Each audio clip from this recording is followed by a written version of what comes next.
ফারুক আহমেদের ওলটপালট পরীক্ষা নিরীক্ষার ফল পাচ্ছে দেশের ক্রিকেট। সভাপতির ক্ষমতা নিয়ে ৬ মাসে কেবল বিতর্কের জন্ম দিচ্ছেন এই সাবেক ক্রিকেটার। ব্যক্তিগত আক্রোশ মেটাতে হাতুরু সিংহেকে যখন তাড়ালেন তখন চ্যাম্পিয়ন্স ট্রফির বাকি ছিল না ৪ মাসও। শুধু হেড কোচ নয়, অপ্রয়োজনীয় কারণে কোচিং স্টাফেও আনেন বড় পরিবর্তন। আক্রোশের শিকার সাবেক কম্পিউটার অ্যানালিস্টও। নিয়ম ভাঙার অভিযোগ তোলা হলেও চাকরি হারানোর আসল কারণটা এখনো অজানা মহাসিন শেখের।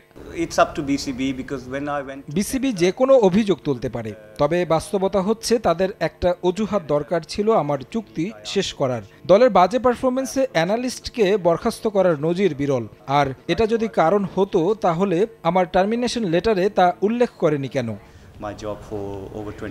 কোচিং স্টাফে নিজের ক্ষোভ মিটিয়ে এরপর বিপিএল কনসার্টের নামে অপ্রয়োজনীয় আর ব্যয়বহুল ইভেন্ট আয়োজন করেন ফারুক আহমেদ, যেখানে পাকিস্তানি শিল্পী ৩.৫ কোটি টাকা পারিশ্রমিক পেলেও টিকিট থেকে আয় হয়নি ১.৫ কোটিও।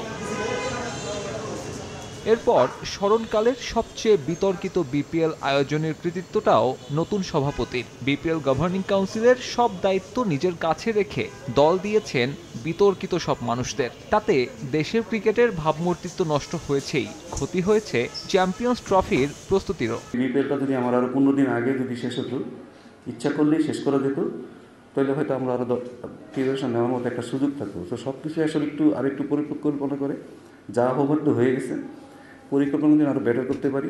ফারুক আহমেদের প্রথম বিপিএল এর পর ঢাকা প্রিমিয়ার লিগেও পারিশ্রমিক নিয়ে ভুক্তভোগী ক্রিকেটাররা গত আসরের তুলনায় অনেক কম টাকায় এবার খেলবেন লোকাল খেলোয়াড়রা। সবকিছু প্রেক্ষাপট পরিবর্তন, আমি অনেক কম নিয়ে খেলতেছি, তো এখানে ম্যাক্সিমাম সবার 20% লেসে খেলতেছে। এটা আসলে এক দুজন যে তা না, সবাই। রাজনৈতিক পট পরিবর্তনের পর থেকে বিসিবি বন্দী হয়ে আছে হাতে গোনা ২-৩ জনের হাতে। বোর্ডে যোগ্য লোক আনার কথা বললেও ৬ মাসেও তা বাস্তবায়ন করেননি ফারুক আহমেদ। কেন করছেন না সে প্রশ্ন তুলেছেন ক্রিকেট সংশ্লিষ্টরা। এতই কি সংকট হয়ে গেল যে ৪-৫ জন দিয়ে ক্রিকেট বোর্ড চলতে হবে? ক্রিকেট বোর্ড একটা থাকবে, ক্রিকেট বোর্ডের স্ট্রাকচার আছে, কনস্টিটিউশন আছে, এই অনুযায়ী ইন্টারিম ইলেকশন করতে পারে। এই জিনিসগুলো যদি না করে, এটা ক্রিকেটের জন্য খুব খারাপ। পাপন পরবর্তী সময়ে সংস্কারের স্বপ্ন দেখেছিল দেশের ক্রিকেট প্রেমীরা। বিতর্কিত বিপিএল শেষে চ্যাম্পিয়ন্স ট্রফিতে এমন ভরাডুবি নতুন করে ভাবাচ্ছে তাদের।